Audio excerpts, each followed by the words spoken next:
각이 살아있는 정치평론 시사정각 시작합니다. 오늘도 각이 서는 두 분을 모셨습니다. 김영주 세명대 특임교수, 홍석준 전 국민의힘 의원과 이야기 나눠보겠습니다. 어서 오십시오. 네, 안녕하십니까. 네. 자, 며칠째 저희가 계속해서 이제 강선우 여가부 후보자, 장관 후보자 논란과 관련한 이야기를 하고 있는데 오늘도 역시 강선우 후보자 이야기로 좀 시작을 해봐야겠습니다. 이재명 대통령이 국회에 내일까지 강 후보자에 대한 인사청문 보고서를 채택해달라고 요청을 했습니다. 자, 여기서 이제 모두가 궁금해하는 부분이 이런 반대 여론들 혹은 여러 논란들에도 불구하고 임명을 강행하려는 그 속내가 좀 어디에 있을까 이 부분이거든요.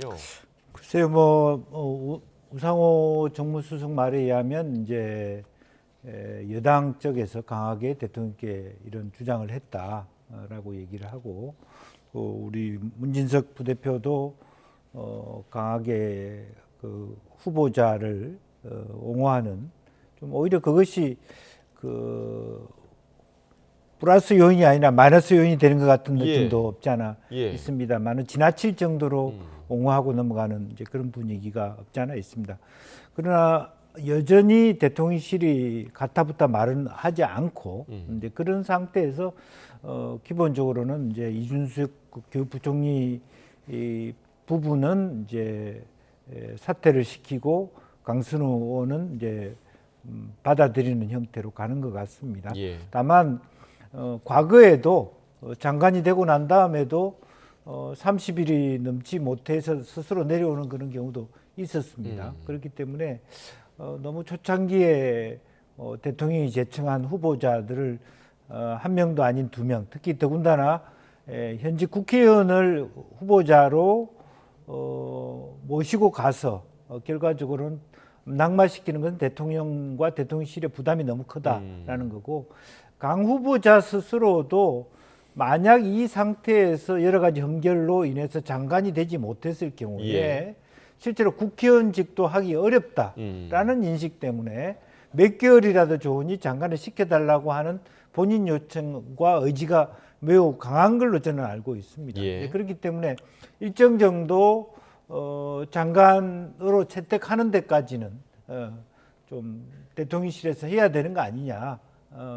그런 입장인 것 같습니다. 지금 그 말씀해 주신 대로 강선우 후보자를 낙마시키는 게 부담이 더 큰 건지 아니면 임명을 강행하는 게 부담이 더 큰 건지, 사실 이 두 가지 가운데서 저울질을 하고 있는 게 아니겠습니까? 홍 전 의원님 어떻게 보십니까? 예, 그렇습니다. 아무래도 낙마를 했을 때의 부담도 분명히 있죠. 그럼에도 불구하고 지금 압도적인 여론이 이제 강선우 후보자는 안 된다는 여론이고, 특히 또 여러 가지 논란이 아직까지도 뭐 잦아들기는커녕 뭐 새로운 어떤 논란들이 지금 나오고 있지 않습니까? 그럼에도 불구하고 대통령실에서 임명을 강행하려는 이유는 결국은 이재명 대통령의 저는 친소관계가 결정적인 요인이라고 봅니다.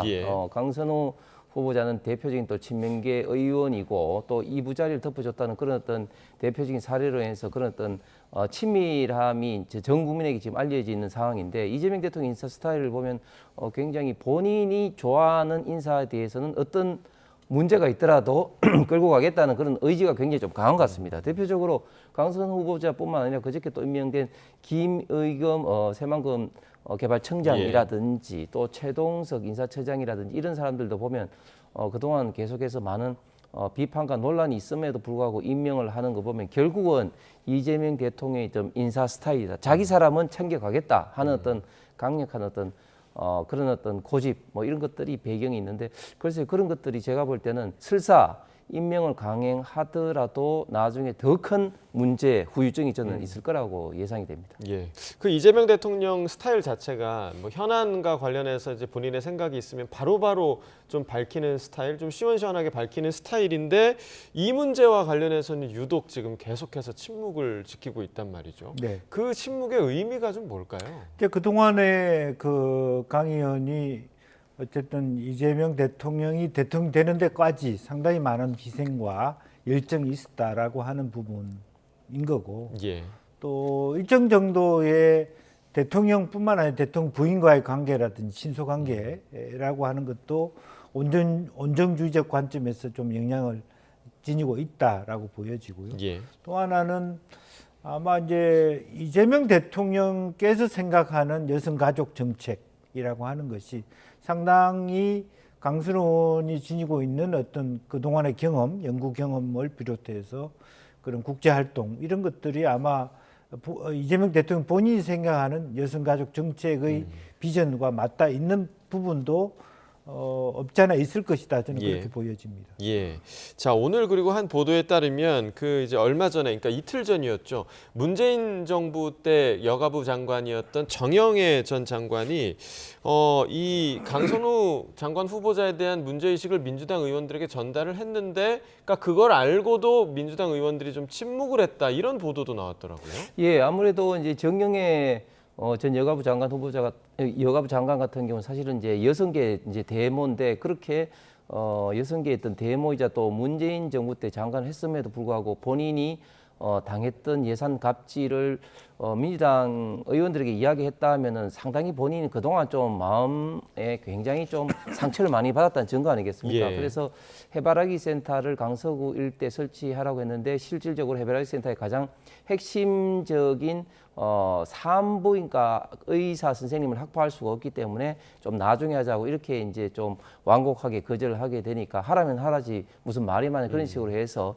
해바라기 센터와 전혀 관계 없는 여가부의 당시 기획 조정실 예산을 30% 이상 삭감하겠다는 거 아니겠습니까? 예, 예. 그래서 거기에 대해서 사과도 하고 하면서 이제 복구는 했지만 그런 어떤 예산 갑질이 결국은 있어서는 안 된다는 식으로 이제 정영희 장관이 이야기를 했음에도 불구하고 당시에 민주당 의원들이 침묵을 한 것은 그만큼 강선우 의원이 있던 갑질로 인해서 보좌관들에 대한 어떤 변기 수리 갑질 또 쓰레기 분리수거 이런 갑질로 인해서 문제가 되는데 그런 이야기가 나왔을 때는 더 폭발성이 있기 때문에 알고도 결국은 이제 청문회 어떤 분위기에서 이야기를 이제 할 수가 없었고 예. 결국은 이제 그런 것들이 또 정영희 장관의 이제 분노를 이제 폭발해서 이제 다른 어떤 지인들에게 알리게 됐고 그것들이 이제 언론을 통해서 이제 알려지게 됐는데 제가 볼 때는 강선우 후보자 이런 어떤 갑질 행태는 비단 이런 것뿐만 아니라 아마 훨씬 더 많이 있을 겁니다. 이미 이제 학교 관련해서도 무단으로 뭐 몇 주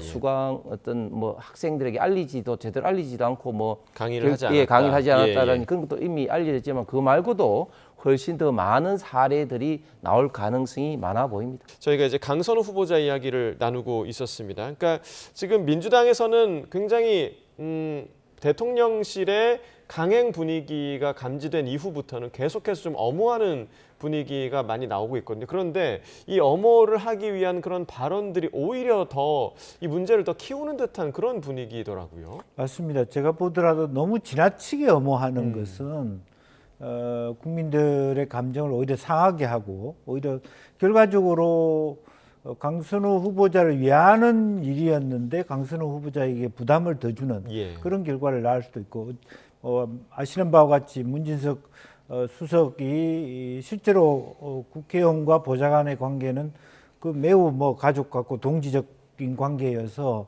쓰레기 청소도 할 수 있고 뭐 할 수도 있고 뭐 이런 논의를 했습니다. 근데 과거에는 사실 좀 그런 관계도 있었어요. 그러니까 실제적으로 보면 국회의원 저도 뭐 우리 보좌관들 옛날 보좌관입니다만은 그때 당시도 공식적 자리가 아니었을 때는 형 동생이라고 불렀던 뭐 운동권들의 동지들 뭐 이런 부분이 있었습니다만 세월이 흘러서 지금은 사실은 굉장히 어떤 직장과 어떤 그런 모습이거든요. 그러니까 옛날처럼 뭐 보좌관을 통해서 내가 국회의원을 하겠다 그런 사람들은 그런 걸 무릅쓸 수 있지만 지금은 나의 생계를 위해서 나의 전문성을 위해서 고용됐다라고 하는 것은 국회의원이 과거 같은 방식으로 하는 건 사실은 갑질이 되는 거예요.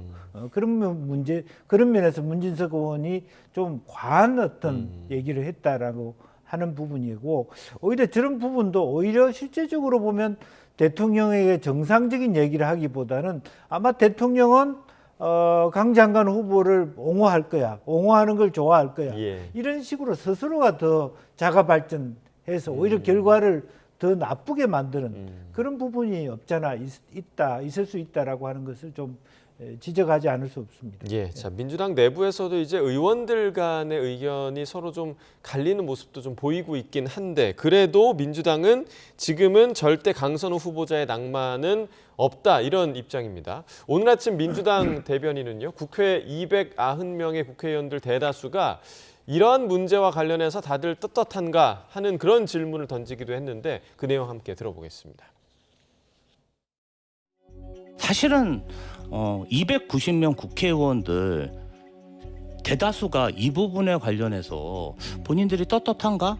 이렇게 되물었을 때 예, 제가 보좌진 출신으로서 80명 예, 그리고 보좌진들의 근속 연수가 5년 이상 되지 않는 대부분의 의원실은 다 이러한 문제점, 이러한 고민들을 하고 있을 거라고 생각하거든요. 그래서 떳떳하게 뭐 이렇게 이야기할 그런 주체들은 안 된다고 봅니다. 국회의원도 그렇고 보좌진도 그렇고 노동 환경 자체가 굉장히 좀 열악한 편입니다. 열악하다. 왜냐하면은 299명이 끊임없이 경쟁하거든요. 예, 그 경쟁하다 보니까 그 리더인 그 의원도 굉장히 스트레스를 많이 받고 그 스트레스가 사실은 그 업무 강도가 어디로 전이 되겠어요.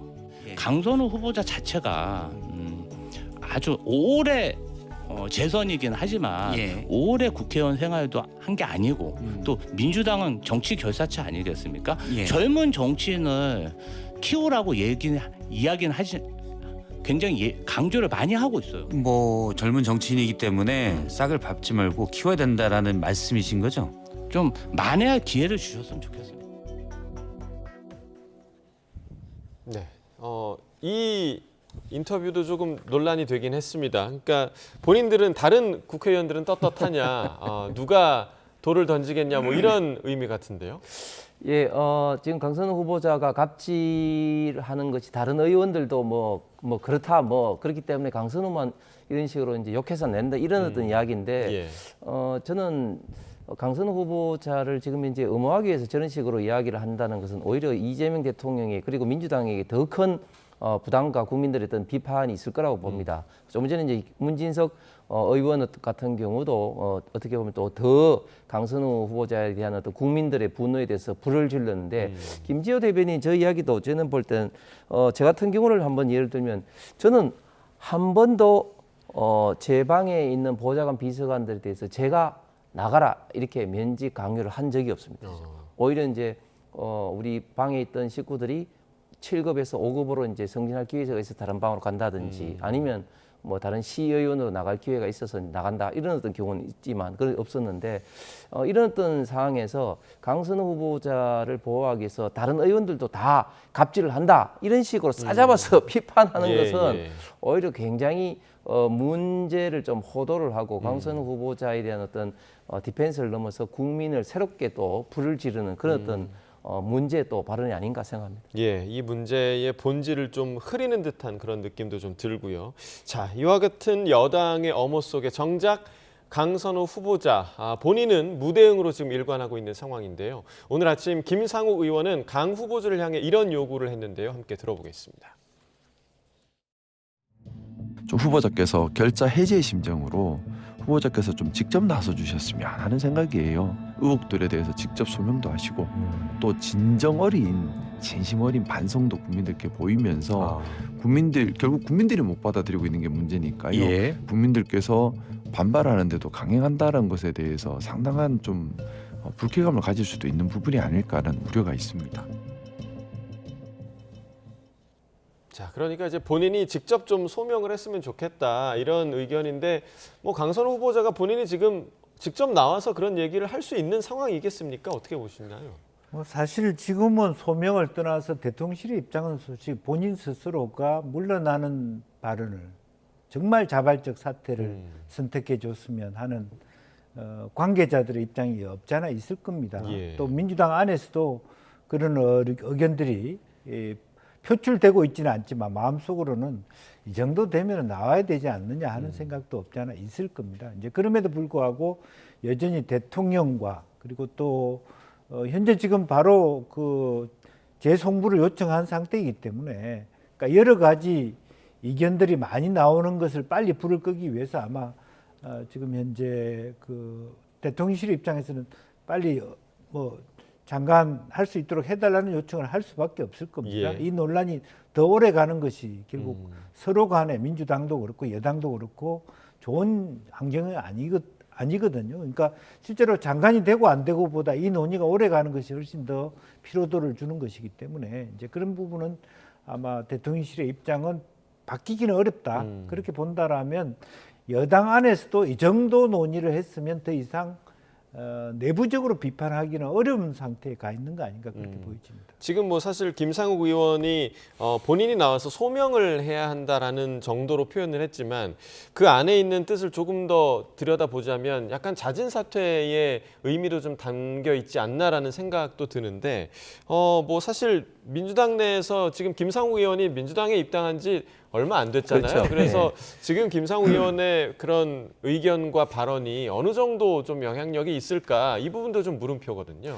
뭐 제가 볼 때는 뭐 거의 뭐 영향이 없을 것 같습니다. 김상욱 의원은 아직까지 이제 민주당의 어떤 상황도 잘 모르는 상황에서 본인의 어떤 생각을 이야기를 한 것 같은데 저렇게 이야기를 한 배경에는 뭐 자연스럽게 이제 본인의 어떤 상식선에서 이야기를 하겠지만 그러나 민주당 내에서는 상당히 좀 불쾌하게 오히려 생각하는 의원들도 상당히 많을 것 같습니다. 왜냐하면 자기가 민주당에 들어온 지 뭐 얼마나 됐다고 제대로 뭐 알고 있지도 못하면서 저런 이야기를 하느냐 이렇기 때문에 상당히 불쾌감을 느끼는 그런 의원들도 있을 것 같고 그리고 김상호 의원이 저 말 속에서 예를 들면 지금 강선호 후보자가 소명을 대했으면 좋겠다 하는데 사실 소명할 게 없어요.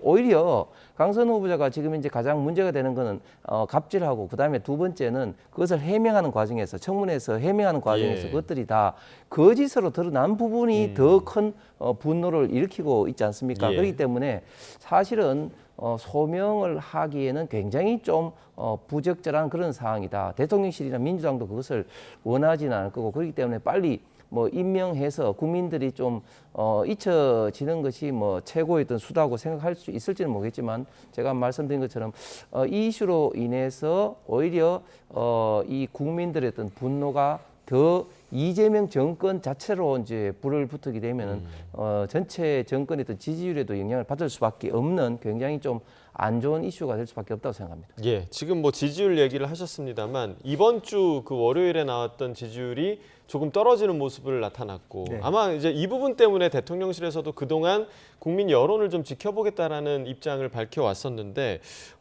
지금 일단은 강행하는 그런 분위기에서 뭔가 그래도 묘책이 있지는 않을까 이런 하나의 좀 가능성이 좀 제기될 수도 있거든요. 묘책이 좀 있을까요? 어떻게 보세요? 뭐 다른 묘책이라기보다는 지금 현재 전체적으로 보면 대통령 지지율이 모든 걸 다 총리부터 끌고 가는 거 아니겠습니까? 그래서 실제로 지금 묘책이라는 게 다른 것이 아니라 대통령이 결과적으로 여러 가지 현안에 대해서 뭐 미국과의 관세 협상이든 예. 여러 가지 어떤 대외 관계든 그리고 또 새로 임명된 장관들과 함께 국민들이 기대하는 더 많은 의제들에 대해서 국민 눈높이에 맞게 뭐 정치를 행정을 잘 하는 것이죠. 이제 그 이상의 어떤 뭐 묘책은 없다라고 생각이 들고 예. 또 다만 설령 장관이 된다 하더라도 여러 가지 특히 강 장관의 경우에 만약에 장관직 수의 과정에서 또 한번 이 갑질이라든지 지나치게 어떤 그 몰상식한 좀 문제가 되는 어떤 문제가 됐을 일이 반복됐을 경우에는 그 다음에는 지금까지는 여러 가지 어떤 그 문제가 있음에도 불구하고 대통령과 대통령실이 감싸줄 수 있지만 더 이상은 그럴 수 없다라고 하는 것을 좀 명확하게 할 필요가 있다. 또 강선우 장관뿐만 아니라 모든 후보자들이 아까 보면은 오히려 뭐 전 여가부 장관의 갑질 얘기는 예. 오히려 경우에 따라서는 이재명 대통령 입장에서는 그건 정치를 잘한다고도 볼 수 있는 부분이에요. 그거는 다른 갑질과 달리 자기 지역구의 현안을 확보하는 과정에서의 그 정도의 열정일 수도 있기 때문에 그건 좀 애매하다고 보여집니다. 태도로 보이는 갑질하고 좀 다른 부분이었기 때문에 그런 면이 오히려 마음에 들었을 수도 있다. 다만 그거하고 별도로 장관으로서 국민의 이제 공복으로서 오히려 갑의 위치가 아니라 장관은 을의 위치로 간다. 근데 을의 위치가 아닌 여전히 국회의원의 위치, 갑의 위치라든지 또 인성적으로 문제가 되는 행실이 드러났을 경우에는 가차없이 이 직위 해제를 시킬 수 있다.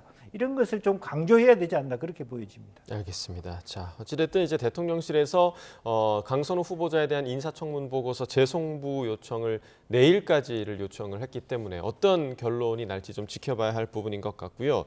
자, 어제 이재명 대통령이 직접 임명한 신임 국무위원과 함께하는 첫 국무회의가 있었는데 그동안 그 이재명 정부와의 불편한 동거를 해왔던 이진숙 방송통신위원장이 여름 휴가 신청을 했다가 이를 대통령실이 반려했다 이런 소식도 있었습니다. 자, 이와 관련해서 오늘 아침 민주당 최고위에서 이런 이야기가 나왔는데요. 함께 들어보겠습니다.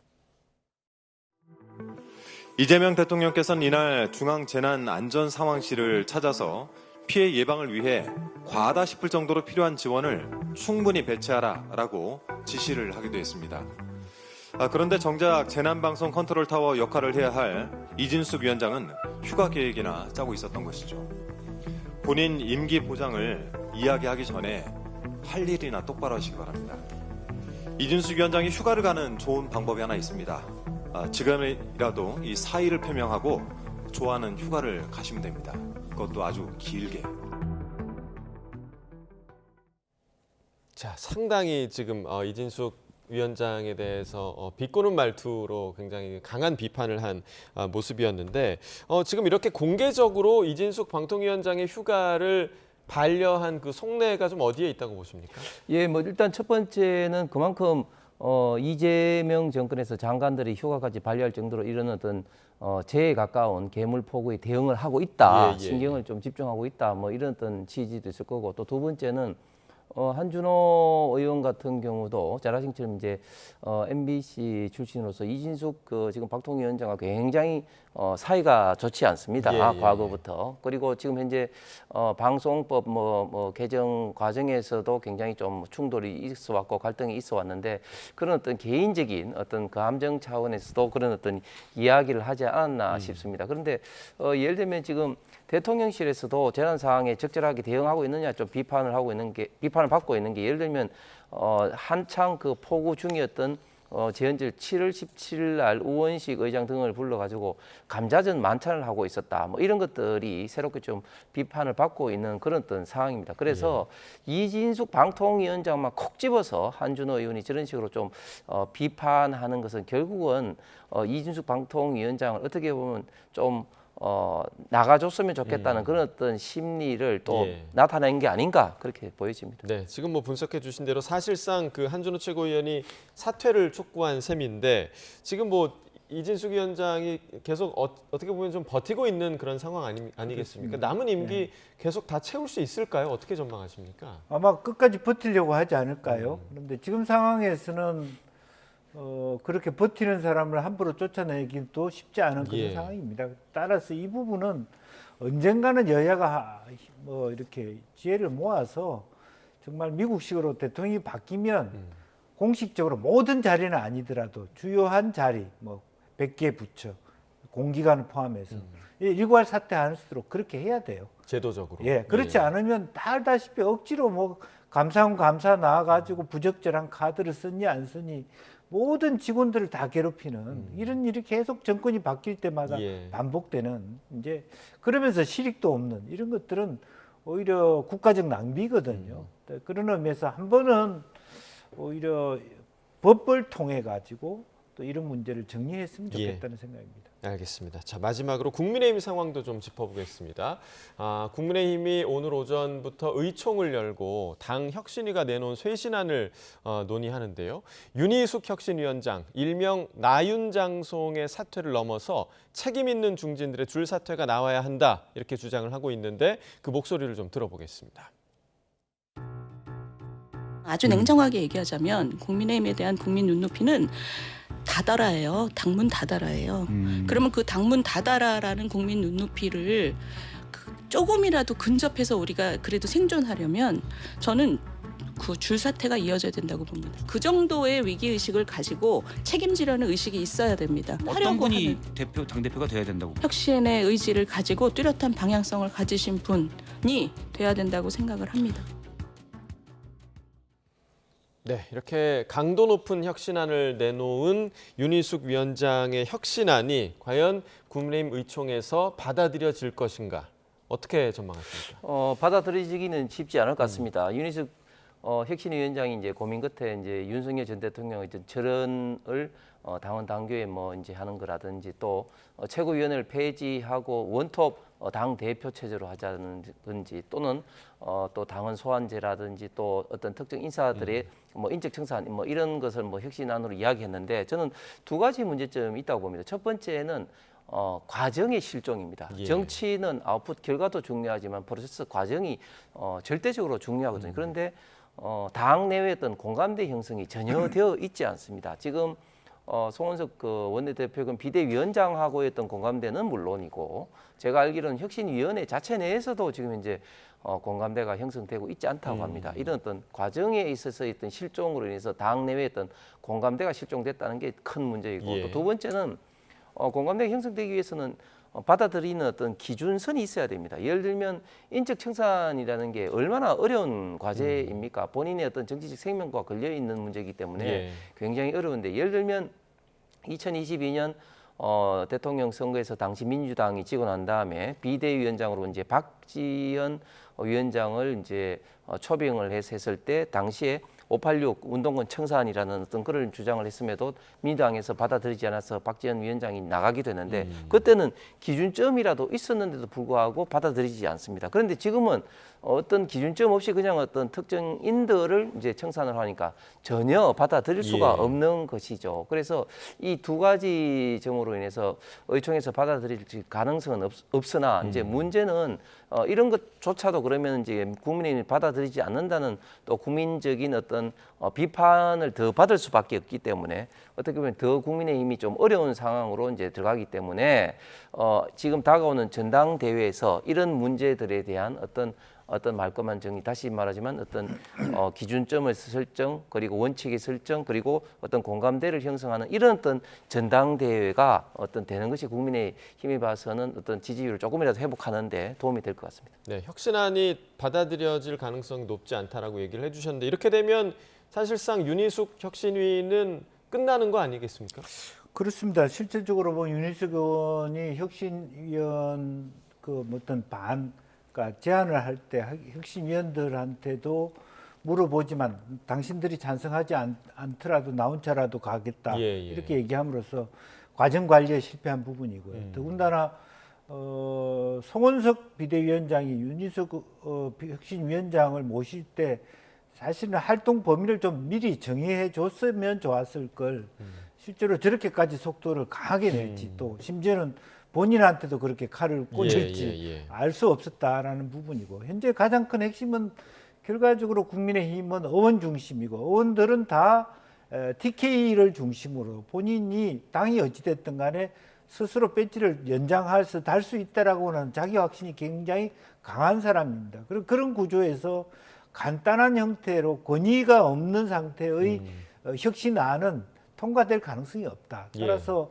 전반적으로 다음 8월 20일 전당대회 누가 될지 모르지만 새로운 지도부와 함께 당의 문제점, 즉 김용태, 윤희숙 두 말하는 전 비대위원장과 혁신위원장이 낸 큰 어떤 당에 대한 문제 의식들을 자연스럽게 과정 관리 속에서 해결해야 된다 그렇게 보여집니다. 결국엔 지금 말씀해 주신 것처럼 전당대회를 통해서 권위가 부여된 새 리더십이 이제 국민의힘에 세워질 텐데 이번 전당대회 구도 좀 어떻게 전망하십니까? 오늘 보면 주진우 의원 또 장동혁 의원이 출마를 선언을 했거든요. 네, 주진우 의원이 그동안 뭐 최고위원 그런 이야기는 나왔지만 오늘 용감하게 당 대표 도전 선언을 했습니다. 이렇게 당 나갈 떠나서 이제 예상 외에 이제 좀 주자들이 나왔을 때 그 당 내외 어떤 흥행이 이제 되니까 좀 더 이제 후권 좀 달아오를 것 같습니다. 그래서 기존에 선언한 이제 김문수, 안철수, 조경태 의원과 더불어서 이제 장동혁, 이제 주진우 의원까지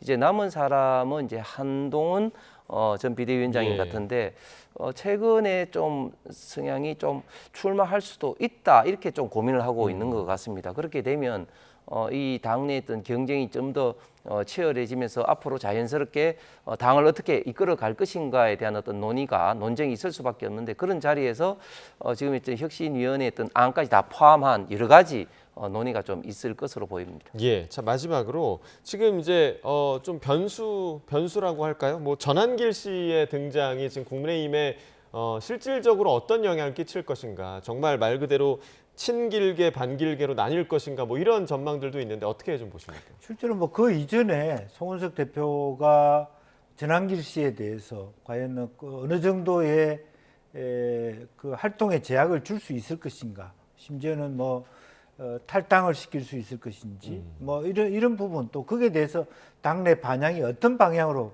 불꽃이 튈 것인지도 예의주시해야 할 부분. 그러니까 실제로 국민의힘이 방금 우리가 얘기했듯이 혁신의 방향과 정반대된 사람들, 조원진 우리 공화당 대표 또 전한길 씨의 입당이라고 하는 것이 김문수 전 장관의 출마와 더불어서 굉장히 당이 더 우클릭되는 극으로 가는 방향에 대해서 전체 당원들이 어떻게 보느냐가 앞으로 큰 쟁점이자 격돌의 대상이 아닌가 그렇게 보여집니다. 알겠습니다. 자, 오늘 두 분 말씀 여기까지 듣겠습니다. 김영주 세명대 특임교수, 홍석준 전 국민의힘 의원과 이야기 나눠봤습니다. 두 분 말씀 고맙습니다. 감사합니다.